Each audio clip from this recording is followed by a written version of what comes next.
အားလုံးပဲမင်္ဂလာပါဒီနေ့မှာဆိုရင်တော့ Apple ID ရဲ့ region ကိုဘယ်လိုချင်းရမလဲဆိုတာကိုကျွန်တော်ပြောပြပေးသွားပါမယ်ဒီဟာချင်းအဖြစ်ကျွန်တော်တို့တွေ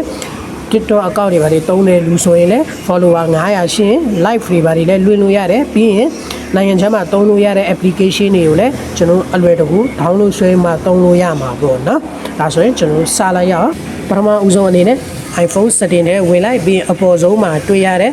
Apple ID ထဲကိုဝင်လိုက်ပေါ့နော် Okay ဝင်ပြီးတော့ဒီအောက်မှာတွေ့ရတဲ့ media ကို purchase ဆိုတာရှိတယ်အဲ့ဒီကောင်လေးထဲကိုဝင်လိုက် Okay ဝင်ပြီးပါလို့ရှိရင်တော့ဒီနေရာမှာ view account ဆိုတာရှိတယ်အဲ့ဒီကောင်လေးကိုနှိပ်လိုက်ပေါ့နော်ပြီးရင်ဒီနေရာမှာကို iPhone ရဲ့ Apple ID passport ကိုထည့်ပြီးမှ sign in ကိုထပ်နှိပ်လိုက်ပေါ့နော် Okay နှိပ်ပြီးသွားလို့ရှိရင်တော့ဒီအောက်မှာတွေ့ရတဲ့ country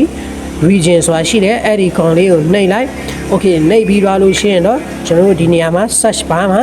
United States လို့ကျွန်တော်တို့ရိုက်ရှာလိုက်ပေါ့နော် Okay United States ကိုရိုက်ရှာပြီးရင်အောက်က continue ကိုဆက်နှိပ်လိုက်ပေါ့နော် Okay နှိပ်ပြီးအပေါ်ဆုံးမှာတွေ့ရတဲ့ agree ကိုကျွန်တော်တို့ထပ်နှိပ်လိုက်ပြီးရင်ဒီနေရာမှာကျွန်တော်တို့က free သုံးမှာဖြစ်တဲ့အတွက် annually none ကိုရွေးလိုက်ပေါ့နော် Okay အဲ့ဒါပြီးရင်တော့ကျွန်တော်တို့ဒီနေရာမှာ land နာမည်တွေအခုကျွန်တော်ဒီမှာရိုက်တဲ့အတိုင်းအစအဆုံးဒီလိုပဲအစင်လိုက်ရိုက်လိုက်ပေါ့နော်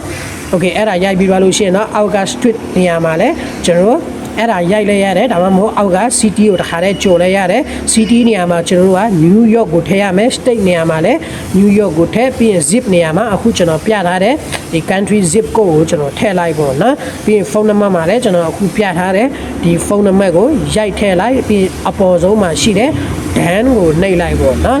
Okay ဒါဆိုရင်ကျွန်တော်တို့ခဏလေးတော့စောက်ရပါမယ် Okay အဲ့လိုစောက်ပြီးသွားလို့ရှိရင်တော့ဒီနေရာမှာကျွန်တော်တို့တွေ့ရမှာက United States ဆိုပြီးမှကျွန်တော်တို့ region ချိန်သွားတာကိုကျွန်တော်တို့တွေ့ရမှာပဲဖြစ်ပါတယ်နားမလဲတာရှိရင်လည်းကျွန်တော် comment မှာဝင်မေးသွားနိုင်ပါတယ်ကျွန်တော်ပြန်ဖြေပေးပါမယ် Okay ဒီနေ့ရဲ့ video lesson လေးကဒီလောက်ပါပဲတကယ်လို့ video လေးကိုကြိုက်နေတတ်တယ်ဆိုရင်လည်း video လေးကို like လုပ်ပြီးမှ channel လေးကိုလည်း subscribe လုပ်ထားပေးဖို့အတွက်မမေ့ကြပါနဲ့လို့တောင်းဆိုချင်ပါတယ်အားလုံးကျေးဇူးတင်ပါတယ် bye bye